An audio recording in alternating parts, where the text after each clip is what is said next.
2004년에 나온 영화 패션 오브 크라이스트 기억하시나요? 아마 그 어떤 영화보다도 생생하고 충격적인 묘사 때문에 전 세계적으로 정말 거대한 논쟁을 불러일으켰었죠.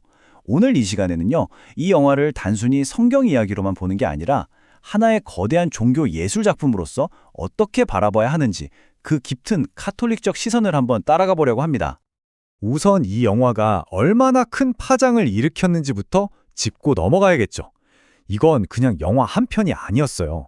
개봉하자마자 신앙을 가진 사람이든 아니든 모두에게 뜨거운 화두를 던지면서 말 그대로 전 세계적인 문화 현상이자 종교적 현상 그 자체가 되어버렸습니다.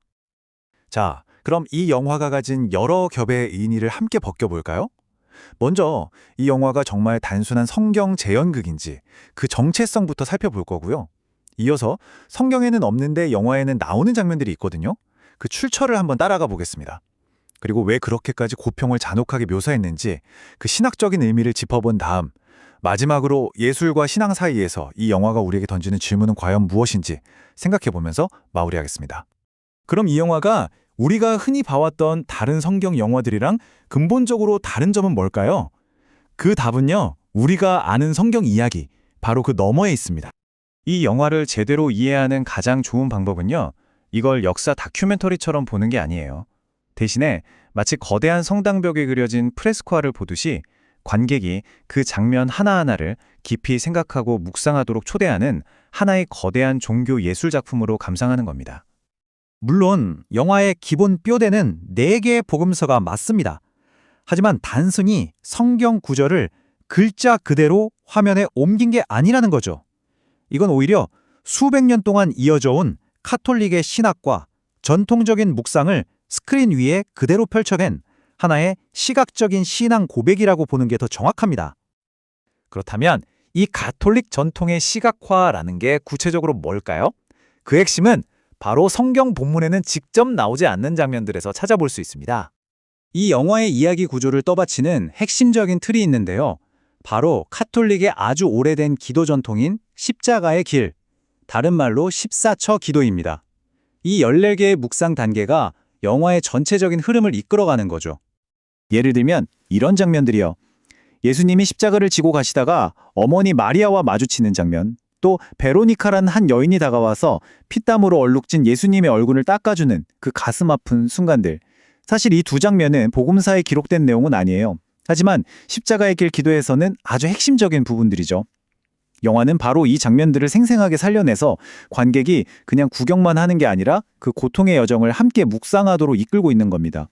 이런 시각적인 고증이나 전통에 대한 집념은 청각적인 부분, 그러니까 영화 속 언어 선택에서도 아주 뚜렷하게 드러납니다.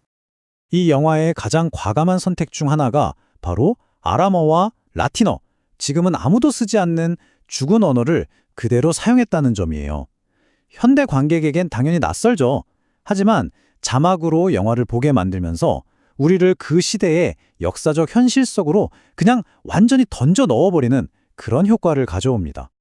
이런 극단적인 현실감은 결국 이 영화에서 가장 뜨거운 논쟁을 불러일으킨 지점, 바로 거침없고 사실적인 폭력 묘사로 이어지게 됩니다. 영화의 이 잔혹함은 우리에게 아주 근본적인 질문을 던지죠. 이 끔찍한 폭력, 이게 그 자체로 목적인 걸까요? 아니면 이 고통 너머에 있는 더 깊은 무언가를 가리키고 있는 걸까요? 가톨릭 신학의 관점에서 보면요, 이 고통은 그 자체가 끝이 아닙니다. 오히려 인류의 죄를 대신 짊어지고 하느님과 인간의 깨어진 관계를 회복하는 것, 즉 구원으로 나아가기 위한 필수적인 과정으로 보는 거죠. 다시 말해서 그 고통을 통해서 가장 위대한 사랑과 희생을 보여주는 신성한 계획의 일부라는 겁니다. 결국 가장 중요한 건 우리가 이 영화를 어떤 틀로 바라보느냐 하는 문제인 것 같습니다. 이게 역사적인 재현일까요? 아니면 하나의 예술 작품일까요? 혹은 그 자체로 하나의 신앙 고백일까요?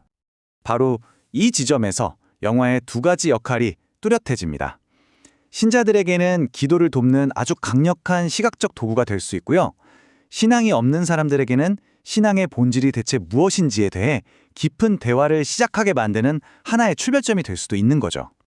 이 영화는 종교 예술이 늘 안고 있는 영원한 딜레마를 우리 눈앞에 다시 가져다 놓습니다. 대체 어디까지가 원전에 충실한 재현이고 어디부터가 감독의 자유로운 예술적 해석일까요? 그 경계선은 과연 어디에 있는 걸까요? 결국 패션 오브 크라이스트는 우리에게 이것을 묻습니다. 영화라는 매체는 신앙을 어떻게 그려내야만 하는가? 이건 정말 강력하고 도발적인 질문이죠. 그리고 아마 그 답은 영화가 끝난 뒤, 스크린이 꺼진 후 우리 각자의 마음속에서 비로소 시작될 겁니다.